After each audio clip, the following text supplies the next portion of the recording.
The Big Light presents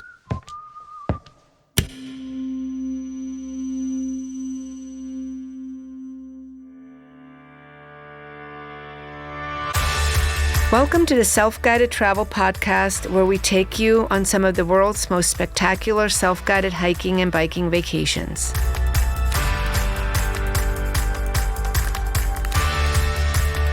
I'm Arlette Godges, and in this season, I'm traveling on a max adventure along Scotland's famous 96-mile-long distance trail, the West Highland Way. Walk with me over the hills, through the woodlands, and alongside lochs. Listen to the sounds of Scotland and hear the stories of the people I meet. This is the best way to explore the world. This is active travel, led by you. Today I'm walking from Inverannon to Tyndrum. Let's hope we get some good weather because I'm hoping to have a refreshing wild swim. I'm meeting the lovely Claire Gray to chat about the wellness benefits of trips like this and discovering some more myths and legends along the way.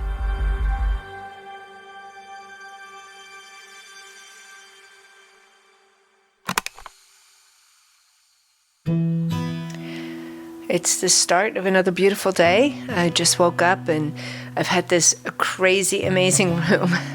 That's just a bit over the top, but super fun. And it has this incredible view on Loch Lomond. And it's been just really nice waking up with sunshine again. Dropped my bag, which is such a wonderful feature to not have to lug any stuff around, and got my day pack ready, got my boots on, and just looking out of this picturesque window one last time and saying goodbye to the lake because we're headed into a little bit more into the mountains today, and can't wait what the day brings. Had some real British porridge for breakfast, and I must say it tasted great. Had some honey on it, and opted for about 10% of the butter that was offered to me. So anyways, off I go, and another great day full of potential.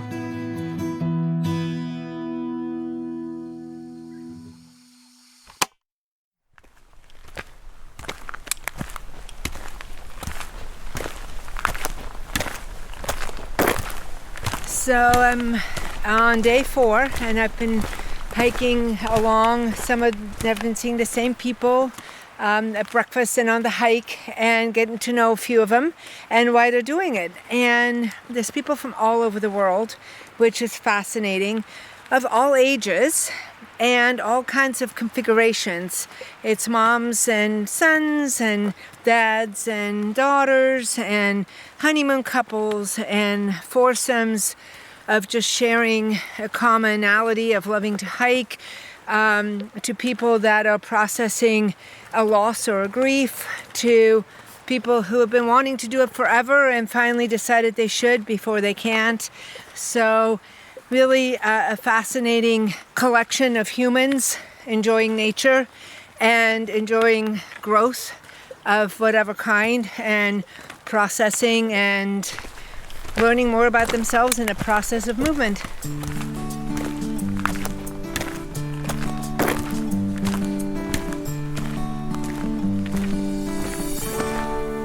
So I've just come off the path, and there is this gorgeous fall here with a beautiful river.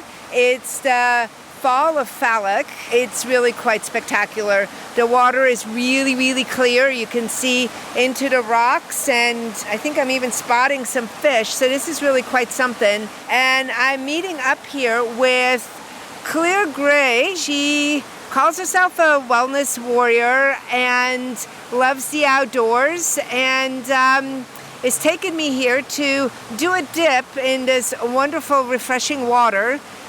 So, Claire, why would I want to get into this cold water? Well, you've picked the perfect day because I think this is rather inviting, but as an athlete you'll know the benefits of cold water therapy. From an athlete's point of view, there's also mental health benefits and other physical benefits they've found in research. So not only does it lift your moods, and set you up for the day, but it also helps reduce joint pain, can help with your cardiovascular system, and generally, puts you in a good mood. So I've been reading in the UK, this cold water dipping, or wild swimming as you call it, has become super popular. In the US, it's more open water swimming, where people put on cap and goggles and go swimming. So tell me a little bit about this trend, and how long have you been doing it? Well, I think it became really big during lockdown. That's probably when it started. As a child, I did it a lot, but we never thought of it as therapy. But I think because our time in the outdoors was so limited during lockdown, people were doing this, either coming for what you call a duik or a dip, and literally just dipping in cold water, whether it be out here in the wild and connecting with nature. People do it in empty whiskey barrels as well. And even some people, if they're limited to access cold water, they just do it in the shower, because we're seeing the benefits so much in terms of mood and physical health. Fascinating. So I'm a swimmer, and of course also very concerned with safety, being a lifeguard as well. I could imagine that there are people that are doing this that might not always consider safety or the power of water. Yeah, sure. I mean, there's a lot of clubs have now set up throughout Scotland, so that people can either check online on social media and see if the water's safe, take any advice. I'd advise you always to go with somebody, don't go on your own. And if you're nervous about it, check out some of these wild swimming clubs and go with an instructor first of all to get your confidence. Okay, so I've just popped on some little water shoes, so they've got some grips on the soles just in case the rocks are slippy. They're neoprene uppers, so they slip on quite easily. Sometimes I'll wear gloves because I suffer from Raynaud's in my fingers, but today I'll just try and keep my hands out the cold water.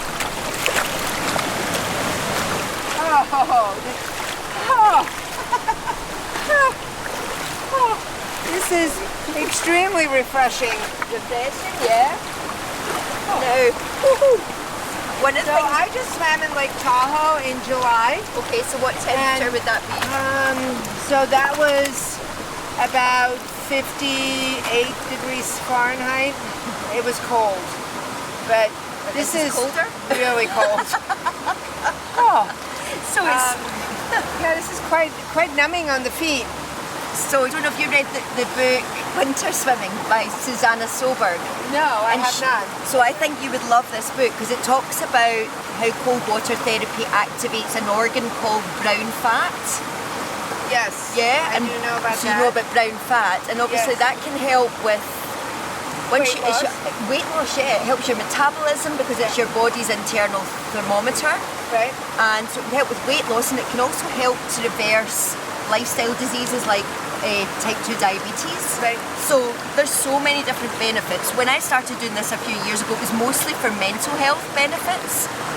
But since reading and researching a bit more, there's so many other benefits to it, physical as well as emotional. Yeah, obviously we're used to the cold here, but they do say as well, the more you do this, it will build your resilience. Right, true.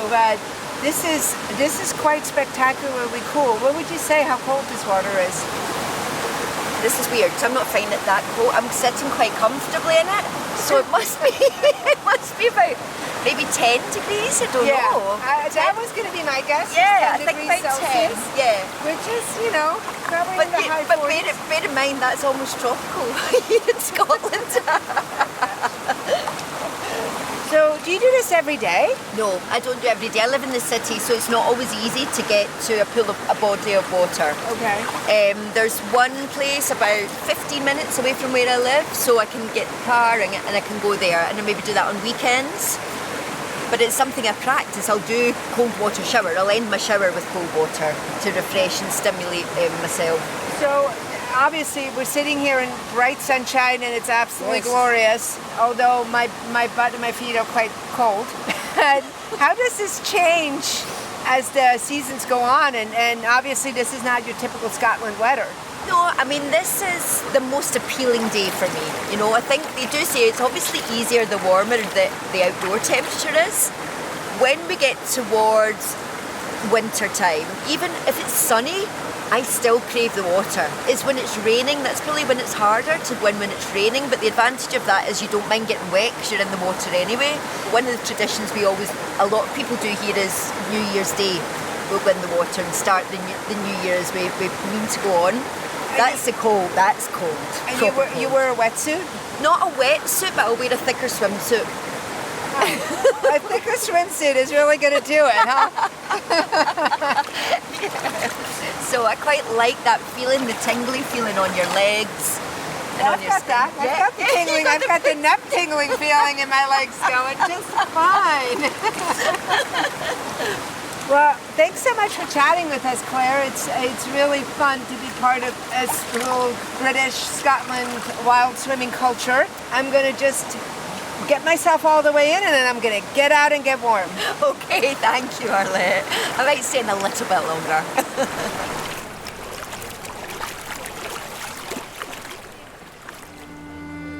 At this point, I've just come across a big stone slab with a carved sword in it. There's a small lake nearby called a Lochan here in Scotland. I've since done a little reading about it, and this is where, legend has it, Robert the Bruce and his army flung their heavy weapons after they were defeated at the Battle of Dalry. They had been ambushed by the army of Clan MacDougall. Taken unaware, they had to escape quickly to avoid further losses.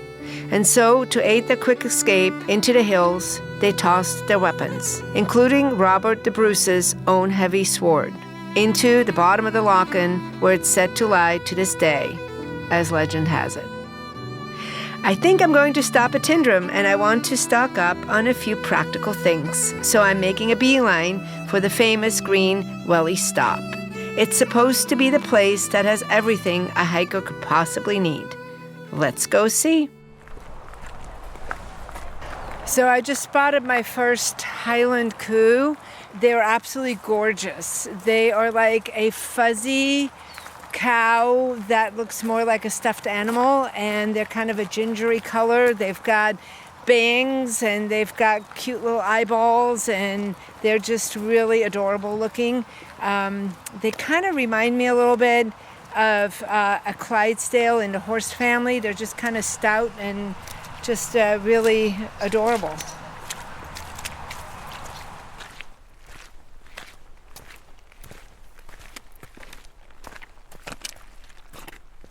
So the red squirrel is a native squirrel to Scotland, as opposed to the American squirrel that tried to crowd it out. And the Scots really like their red squirrel. It's sort of the ginger squirrel, so to speak, to match the red-headed people in Scotland, which I have to say there's a lot of them. So I'm up here, climbed this hill in this forest, and it's really dense piney forest with this incredible mossy carpet that just goes on endlessly, and it's bright green, and it kind of crawls up along the trees and hangs from the branches, and it's both enchanting and haunting and spooky and beautiful and gorgeous all at the same time. And it's so quiet. It's so quiet. It's just nature and the trees that are literally breathing that you hear, which is just gorgeous. And what's also really incredible is that it's wet under my feet and spongy and muddy, and it's a gorgeously clear, dry day above the trees, but I'm kind of in this forest with the fern and the moss just shining through, and there's mushrooms popping up, which I'm kind of in love with. And every once in a while there are those fairy tale mushrooms. I don't know the scientific name of them, but they're these huge red mushrooms with the white dots, and I'm quite in love.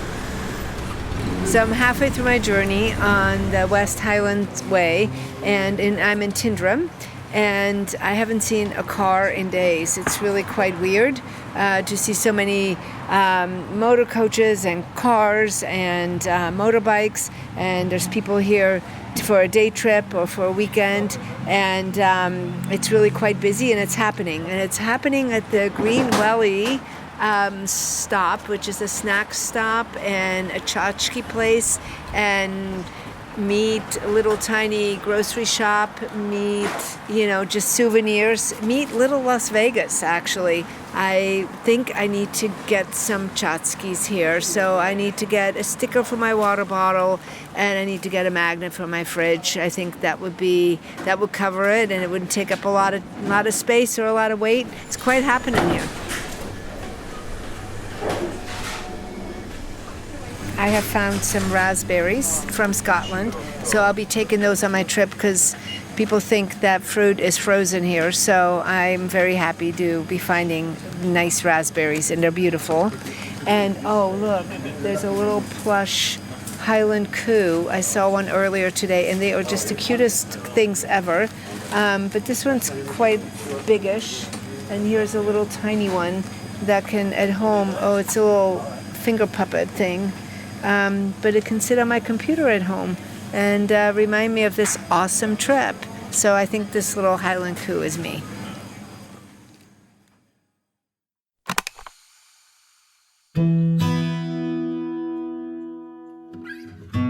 I had a very successful trip at a Green Welly, and it was super fun because I stopped in the very back of the store, and there was a little cove that was all about whiskeys and local gins, and then even had some whiskeys from the United States in there as well. And the guy knew everything about everything.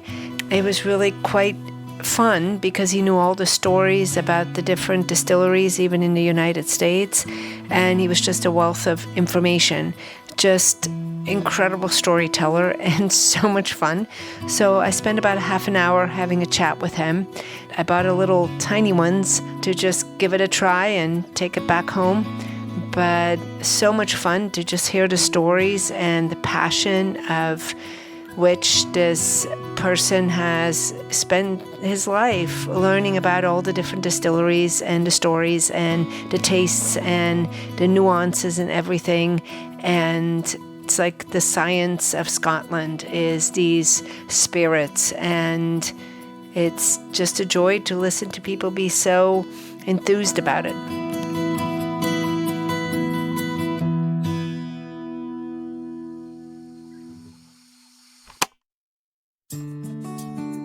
What a day! I was just so excited to see my first Highland coo. I'm settling in tonight for another night of well-deserved rest at the King's House Hotel. I think my feet have earned it. Tomorrow, and in episode 4, I'll be walking from Tyndrum to King's House. I'll be going across Brannock Moor, which is supposed to be really wild and spectacular, so that'll be great, and finding out more about the history of the west coast of Scotland. Thanks for joining me on my Mac's adventure along the West Highland Way. You've been listening to the self-guided travel podcast with me, Arlette Godges. Mac's Adventure has hundreds of hiking and biking trips worldwide. To find out more, head to the website at macsadventure.com. That's MACS adventure.com. If you enjoyed listening, please rate, review, and subscribe so you'll never miss an episode. And even better, share it with your friends. We love hearing what you've got to say, so get in touch via the Mac's Adventure socials to tell us about a trip you'd like to do or you'd love to hear about next. We're all ears.